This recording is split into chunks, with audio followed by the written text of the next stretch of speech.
a mere 7 years after my graduation day, I had failed on an epic scale.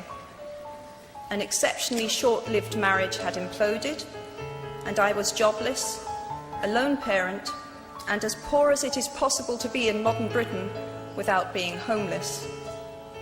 The fears that my parents had had for me and that I had had for myself had both come to pass, and by every usual standard, I was the biggest failure I knew.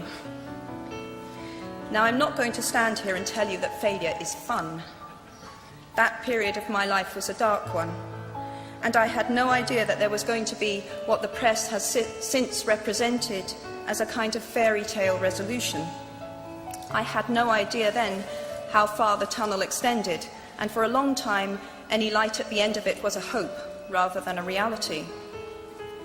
So why do I talk about the benefits of failure? Simply because failure meant a stripping away of the inessential. I stopped pretending to myself that I was anything other than what I was, and began to direct all my energy into finishing the only work that mattered to me. Had I really succeeded at anything else, I might never have found the determination to succeed in the one arena where I believed I truly belonged. I was set free because my greatest fear had been realized, and I was still alive, and I still had a daughter whom I adored, and I had an old typewriter and a big idea.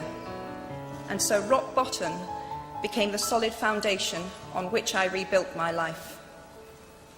You might never fail on the scale I did, but some failure in life is inevitable. It is impossible to live without failing at something, unless you live so cautiously that you might as well not have lived at all, in which case you fail by default. Failure gave me an inner security that I had never attained by passing examinations. Failure taught me things about myself that I could have learned no other way. I discovered that I had a strong will, and more discipline than I had suspected. I also found out that I had friends whose value was truly above the price of rubies.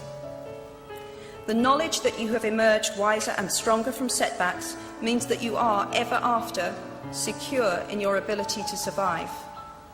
You will never truly know yourself or the strength of your relationships until both have been tested by adversity. Such knowledge is a true gift,